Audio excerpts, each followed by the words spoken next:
ओम शांति। आज साकार महावाक्य 22/10/2025। मधुर संतान माने तुमे माने जेतेबेले काहाकू भी बुझाउछ बा भाषण करुछ सेतेबेले बाबा बाबा कही कही बुझाओ। बाबाकर महिमा कर, तेबे तीर लागिब। प्रश्न, बाबा भारतवासी संतान मानकु विशेष भाव में केउ प्रश्न पचारुछंती? उत्तर, तुमे भारतवासी संतान माने जे माने कि एते साहुकार थिल, सर्वगुण संपन्न, षोलकला संपूर्ण, देवता धर्मर थिल, पवित्र थिल, काम विकार वशीभूत हेउ नथिल, बहुत धनवान थिल, पुणी तुमे माने एते देवालिया किपरि हेल? कारण कौन जानिछ? पिला माने तुमे गोलाम किपरि होइगल? एते सबु धन संपत्ति केउठी हराई देल? विचार कर, तुमे पवित्ररु पतित किपरि होइगल? तुमे संतान माने मध्य एही परि कथा सबु बाबा बाबा कही अन्य मानकु बुझाओ, तेबे सहजरे बुझिजिबे। ओम शांति। ओम शांति कहवा द्वारा मध्य बाबा निश्चय स्मृति रे आसीबा दरकार। बाबांकर प्रथम प्रथम कहवा कथा हेउची मनमना भव। निश्चय आगरु भी कहिछंती, तेणु एबे मध्य कहउछंती ना, तुमे संतान माने बाबांकु जानिछ। जेतेबेले कौनसी सभा को भाषण करिबा को जाउछ, सेही लोकमाने तो बाबांकु जानि नाहंती। तेणु तांकु मध्य एही परि कहवा दरकार जे शिव बाबा कहउछंती सेही पतित पावन अटंती। तेणु निश्चित पवित्र करिबा पई ही एठाकु आसी बुझाउछंती। जेपरी बाबा एठारे तुमको कहउछंती, हे पिलामाने तुमको स्वर्गर मालिक करिथिले, तुमे आदि सनातन देवी देवता धर्मावलंबी विश्वर मालिक थिल, सेहीपरि तुमे माने मध्य कहिबा उचित जे बाबा एही परि कहउछंती। एही परि काहार भाषणर समाचार आसी नाही। शिव बाबा कहउछंती, मते उच्चरु उच्च मानुछ, पतित पावन बोली मध्य मानुछ। मु भारतको राजयोग शिखाइबाकु आसुछि, कहूछि मते मने पकाओ। मु उच्चरु उच्च बाबा, मते मने पकाओ, कहीं बाबा दाता अटंती। वास्तव रे भारत रे तुमे माने विश्वर मालिक थिल ना, सेठारे अन्य कौनसी धर्म नथिला। बाबा आमको बुझाउछंती, आमे पुणी अन्य मानकु आपण मानकु बुझाउछु। बाबा कहउछंती, तुमे भारतवासी केते साहुकार थिल, सर्वगुण संपन्न, षोलकला संपूर्ण, देवता धर्मर थिल, तुमे पवित्र थिल, सेठारे काम विकार नथिला, बहुत धनवान थिल, पुणी बाबा कहउछंती तुमे एते देवालिया किपरि होइगल? कारण कौन? से विषय जना अछि। तुमे विश्वर मालिक थिल, एबे तुमे काहींकि विश्वर गोलाम होइछ? समस्तंक ठारू करज नहीं चलीछ, एते सबु पैसा कुआडे गला? बाबांक सदृश तुमे मध्य भाषण कले बहुत आकर्षित हेब। तुमे माने बाबांको स्मरण करू नथिबारु काहाको तीर लागू नाही, सेही शक्ति मिलू नाही, नचेत तुमर एही बड़ी भाषण थरे सुनिले चमत्कार होइजिब। शिव बाबा बुझाउछंती, भगवान तो जणे अटंती, जे कि दुखहर्ता सुखकर्ता नुआ दुनियार स्थापन करता अटंती। एही भारत रे ही स्वर्ग थिला, हीरा नीଳାର महल थिला, गोटिए ही राज्य थिला, समस्ते क्षीरखंड होई रहुथिले। सेपरि बाबांकर महिमा असरंती अटे, सेपरि भारतर महिमा मध्य असरंती अटे।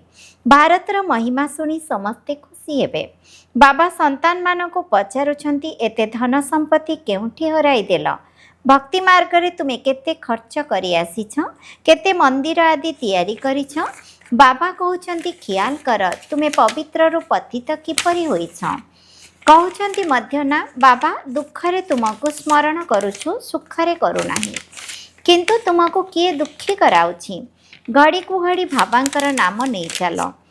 तुमे बाबांकर संदेश देउछ। बाबा कहउछंती, मु तो स्वर्ग शिवालय स्थापन करिथिली, स्वर्ग रे ए लक्ष्मी नारायणकर राज्य थिला ना, तुमे एकथा मध्य भूली जाइछ। तुमको एकथा मध्य जना नाही जे राधाकृष्ण ही स्वयंवर परे लक्ष्मी नारायण हेउछंती। श्रीकृष्ण जे कि विश्वर मालिक थिले, तांकठारे कलंक लगाई देइछ, मते मध्य कलंकित करुछ। मु तुमर सद्गति दाता, तुमे मते कुकुर बिलेई कोण अनुकोण रे अछि बोली कहि देउछ। बाबा कहउछंती, तुमे एबे केते पतित होई जाइछ? बाबा कहउछंती, मु हेउछि समस्तंकर सद्गति दाता, पतित पावन, पुणी तुमे ପତିତ ପାବନୀ ଗଙ୍ଗାକୁ କହିଦେଉଛ। ମୋ ସହିତ ଯୋଗ ନ ଲଗାଇବା ଦ୍ୱାରା ତୁମେ ଆହୁରି ପତିତ ହୋଇଯାଇଛ। ମୋତେ ସ୍ମରଣ କଲେ ତୁମର ବିକର୍ମ ବିନାଶ ହେବ। ଘଡ଼ିକୁ ଘଡ଼ି ବାବାଙ୍କୁ ସ୍ମରଣ କରି ତାଙ୍କ ନାମ ନେଇ ବୁଝାଇଲେ ଶିବ ବାବା ମନେ ରହିବେ।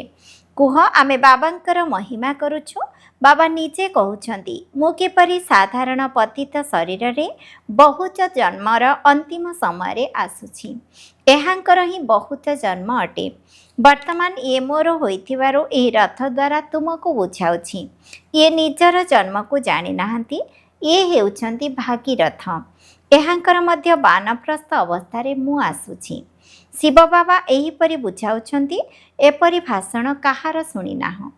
ବାବାଙ୍କର ତ ନାମ ହିଁ ନେଉନାହାନ୍ତି। ସାରାଦିନ ବାବାଙ୍କୁ ତ ବିଲକୁଲ ମନେ ନ ପକାଉନାହାନ୍ତି। ପରଦର୍ଶନ ପରଚିନ୍ତନରେ ଲାଗି ରହୁଛନ୍ତି ଏବଂ ଲେଖୁଛନ୍ତି ଯେ ମୁଁ ଏହିପରି ଭାଷଣ କଲି, ମୁଁ ଏହିପରି ବୁଝାଇଲି। ବାବା ବୁଝିପାରୁଛନ୍ତି ଯେ ବର୍ତ୍ତମାନ ତ ତୁମେ ହେଉଛ ପିମ୍ପୁଡ଼ି, ବୁଢ଼ିଆଣୀ ବି ହୋଇନାହଁ, ଆଉ ଅହଙ୍କାର କେତେ ରହୁଛି।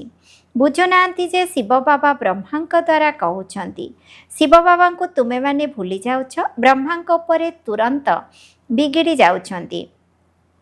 ବାବା କହୁଛନ୍ତି, ତୁମେ ମୋତେ ହିଁ ମନେ ପକାଅ, ତୁମର ମୋ ସହିତ କାମ ରହିଛି। ମୋତେ ମନେ ପକାଉଛ ନା? କିନ୍ତୁ ତୁମକୁ ବି ଜଣା ନାହିଁ ଯେ ବାବା କିଏ, କେବେ ଆସୁଛନ୍ତି।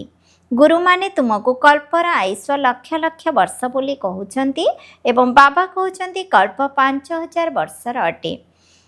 ପୁରୁଣା ଦୁନିଆ ପୁଣି ନୂଆ ହେବ, ନୂଆ ପୁଣି ପୁରୁଣା ହୋଇଛି। ଏବେ ନୂଆଦିଲ୍ଲୀ କେଉଁଠି ଅଛି? ଦିଲ୍ଲୀ ତ ଯେବେ ପରିସ୍ଥାନ ହେବ ତେବେ ଯାଇ ନୂଆଦିଲ୍ଲୀ ବୁଝାଯିବ। ନୂଆ ଦୁନିଆରେ ନୂଆଦିଲ୍ଲୀ ଯମୁନା କୂଳରେ ଥିଲା। ସେଠାରେ ଲକ୍ଷ୍ମୀନାରାୟଣଙ୍କର ମହଲ ଥିଲା, ପରିସ୍ଥାନ ଥିଲା। ଏବେ କବରସ୍ଥାନ ହେବାକୁ ଯାଉଛି। ସବୁ ପୋତି ହୋଇଯିବ। ସେଥିପାଇଁ ବାବା କହୁଛନ୍ତି, ମୁଁ ସବୁଠାରୁ ଉଚ୍ଚରୁ ଉଚ୍ଚ ବାବା, ମୋତେ ସ୍ମରଣ କଲେ ପବିତ୍ର ହେବ। ସର୍ବଦା ଏହିପରି ବାବା ବାବା କହି କହି ବୁଝାଅ। ବାବାଙ୍କର ନାମ ନେଉନଥିବାରୁ ତୁମ କଥା କେହି ଶୁଣୁନାହାନ୍ତି। ବାବାଙ୍କ ସ୍ମୃତି ନଥିବାରୁ ତୁମେମାନେ ଶକ୍ତି ଭରୁନାହଁ। ଦେହ ଅଭିମାନରେ ତୁମେ ଆସିଯାଉଛ।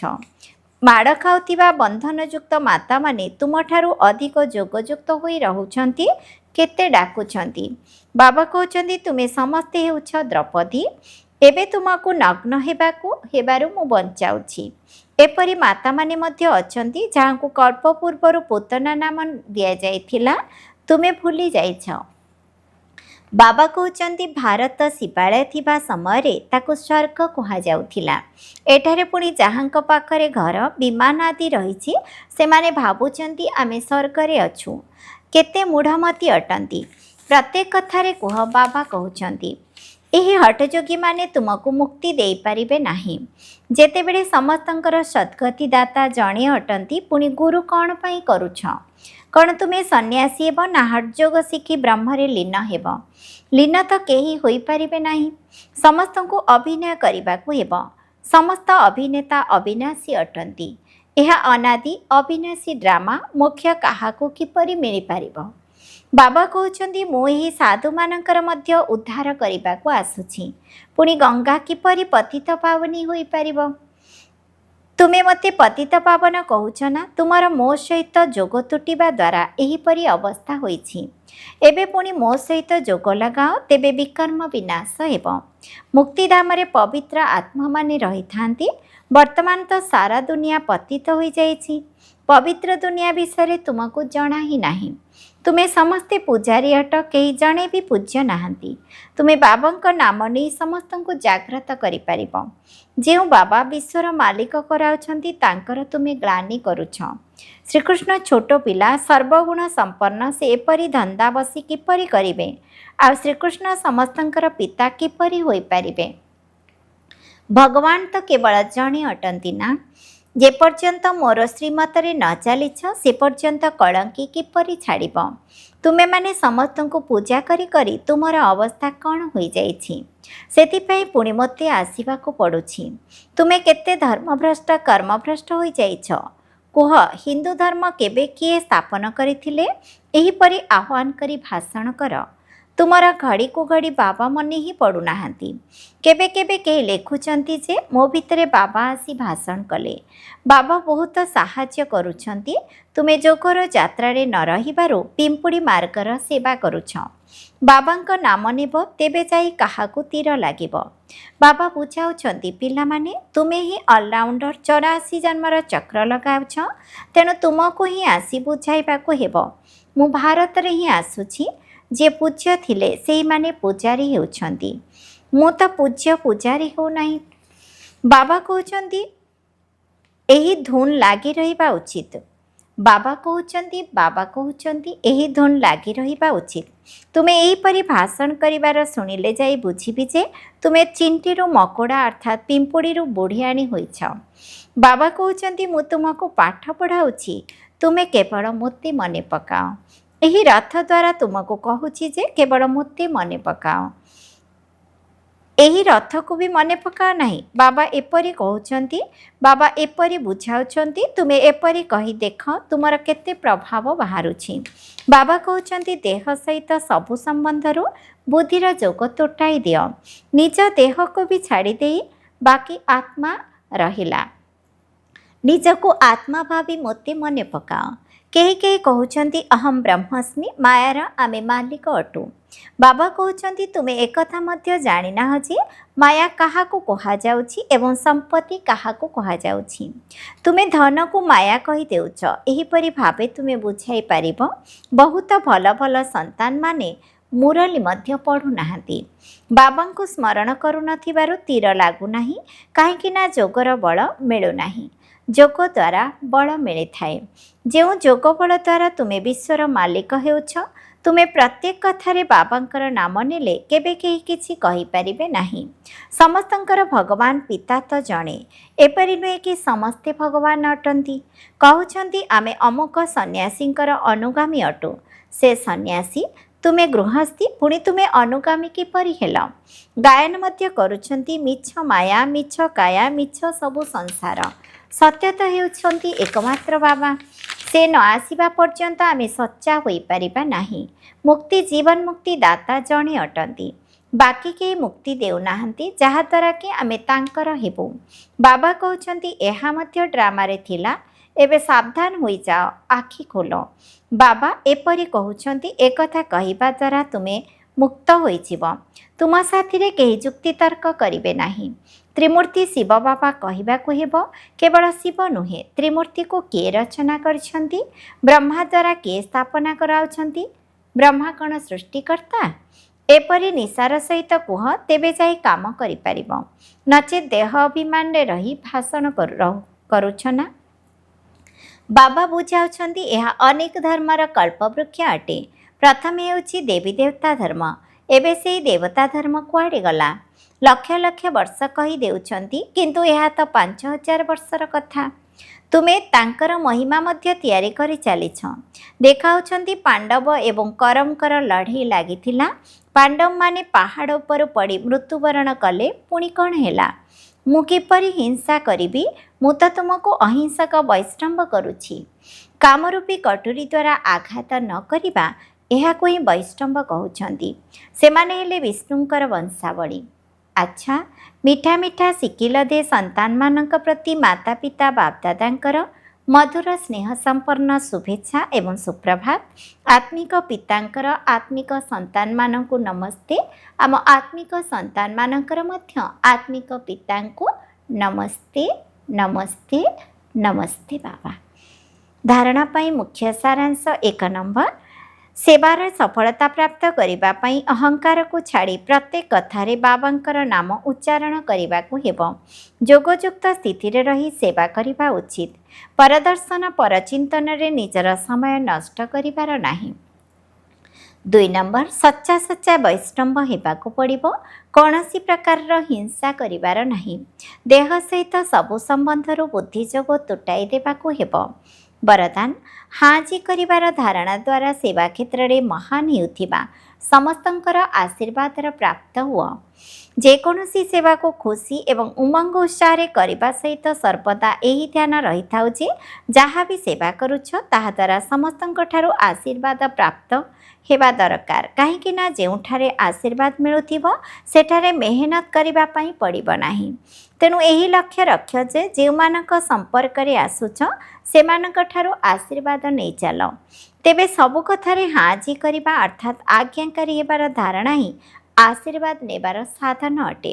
କେହି ଯଦି ଭୁଲ ମଧ୍ୟ କହୁଛି ବା କରୁଛି ତେବେ ତାକୁ ଭୁଲ ବୋଲି କହି ଆଘାତ ଦେବା ପରିବର୍ତ୍ତେ ସାହାରା ଦେଇ ଶକ୍ତିଶାଳୀ କର, ତାର ସହଯୋଗୀ ହୁଅ, ତେବେ ତାଠାରୁ ମଧ୍ୟ ସନ୍ତୁଷ୍ଟତା ରୂପୀ ଆଶୀର୍ବାଦ ମିଳିବ।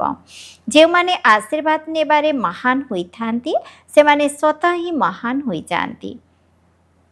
ସ୍ଲୋଗାନ, ହାର୍ଡୱାର୍କର ଅର୍ଥାତ୍ କଠିନ ପରିଶ୍ରମୀ ହେବା ସହିତ ନିଜର ସ୍ଥିତିକୁ ମଧ୍ୟ ହାର୍ଡ ଅର୍ଥାତ୍ ମଜବୁତ କରିବାର ଲକ୍ଷ୍ୟ ରଖ। ଅବ୍ୟକ୍ତ ଇଶାରା, ନିଜ ପ୍ରତି ଏବଂ ସମସ୍ତଙ୍କ ପ୍ରତି ନିଜର ସଂକଳ୍ପ ଦ୍ୱାରା ଯୋଗର ଶକ୍ତିଗୁଡ଼ିକୁ ପ୍ରୟୋଗ କର। ଯୋଗର ପ୍ରୟୋଗ କରିବାର ଅର୍ଥ ହେଲା ନିଜର ଶୁଦ୍ଧ ସଂକଳ୍ପର ପ୍ରୟୋଗ ନିଜର ଶରୀର ଉପରେ, ମନ ଉପରେ, ସଂସ୍କାର ଉପରେ ଅନୁଭବ କରି ଆଗକୁ ବଢ଼ି ଚାଲିବା।